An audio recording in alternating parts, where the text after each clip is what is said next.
important formulas that we'll be using for the chapter. First one is general form of an AP. We write it as A plus D, A plus 2D, A plus 3D and so on.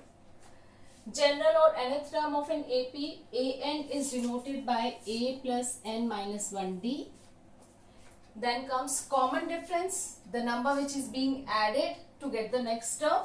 This is, in general we can say D is AN minus 1 और usually हम इसको क्या करते हैं A2 minus A1 use कर लेते हैं if the sequence is suppose A1 A2 A3 A4 and so on AN minus 1 and AN. तो लास्ट टर्म में से प्रीवियस टर्म सबट्रैक्ट कर देते हैं या फिर A3 minus A2 we can take A2 minus A1 we can take.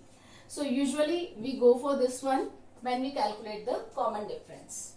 Next is sum to first n terms of an AP. These two formulas we have done. The derivation, that is Sn is equal to 2a plus n minus 1 into d, or we can take Sn is equal to n by 2 a plus an. ये कब use करेंगे? when the last term an is given to us. These are the four main formulas that we'll be using in most of the questions, but there are certain other concepts which are related to this APR. अगर हमें कोई भी तीन number दिए हुए हैं जो कि कंसेक्यूटिव टर्म्स है किसी भी AP की, तो उनमें रिलेशन क्या होगा? क्योंकि ये AP है, कंसेक्यूटिव टर्म्स का डिफरेंस सेम होगा, यानी कि B minus A will be equal to C minus B.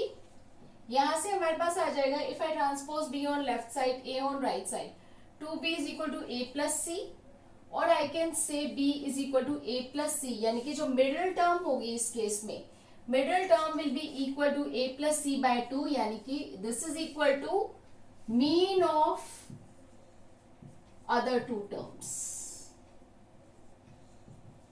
So this is speciality when three consecutive terms of an AP are given to you. Now there may be certain problems जिसमें आपको sum of three terms of an AP दिया हुआ है, 4 terms दिया हुआ है, 5 terms दिया हुआ है, like this. So उस केस में इजी क्या रहता है? अगर हम उन 3 terms को assume करें, if 3 terms is given then A minus D, A और A plus D अगर हम assume करें then our answer becomes much easier. अगर हमें 4 terms का सम दिया हुआ है तो वो हम assume करेंगे A minus 3D, A minus D, A plus D and A plus 3D. अगर हमें 5 terms का सम दिया हुआ है तो वो हम assume करेंगे A minus 2D, A minus D, A plus D and A plus 2D. इन सारे सीक्वेंस में आप देखो कि डिफरेंसेस हमेशा सेम रहेंगे. यहाँ पर डिफरेंसेस D का है, यहाँ पर डिफरेंस अगर आप देखोगे तो 2D का डिफरेंस है कंसेक्यूटिव टर्म्स में, यहाँ पर फिर से D का डिफरेंस है. तो these certain tips help you in solving your problem, in getting the solution in an easier way. Next is nth term from the end. अभी तक हमने क्या किया था? 5th टर्म 6th टर्म अगर हमें फाइंड करना हो डायरेक्टली हम an यूज कर लेते हैं, बट इन केस हमें लास्ट टर्म से, if I say starting from here I want the 5th term, I want the 7th term, I want the 10th term, उस केस के लिए हम यूज क्या करते हैं? ln is equal to l minus n minus 1d, जिसमें l क्या है? l is nothing but the last term. In this case this is equal to an also we can say. So ln is nth term from the end, which is equal to l minus n minus 1d. Similarity देखो दोनों formulas में, a की जगह last term आ जाएगी, क्योंकि यहां से अगर हम यहां जाते हैं तो हम क्या करते हैं? d ऐड करते हैं, we are adding d every time. अब अगर हम यहां से यहां आएंगे तो उसी d को हम सब्ट्रैक्ट कर देंगे.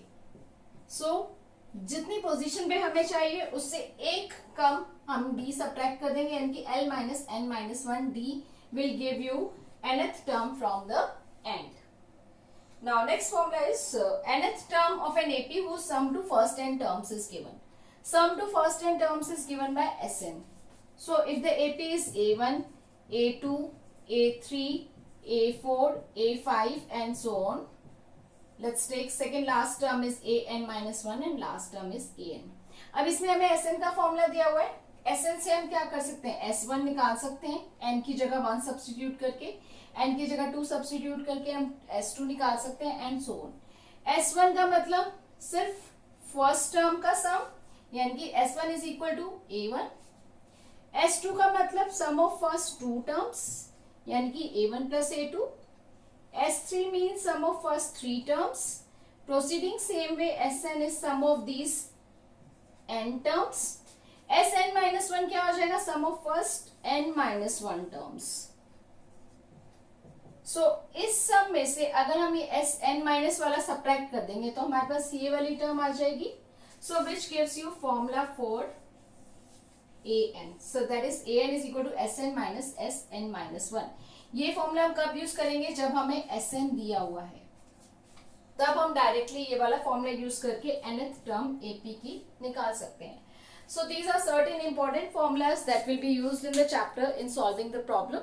So revise them thoroughly and learn them to proceed for the questions. We really hope that you liked our video as well as gained some useful info. We will continually post more and more interesting and informative videos in the upcoming future. So, please share our videos as much as possible. Hit the like button, subscribe to our channel, and don't forget to press the bell icon.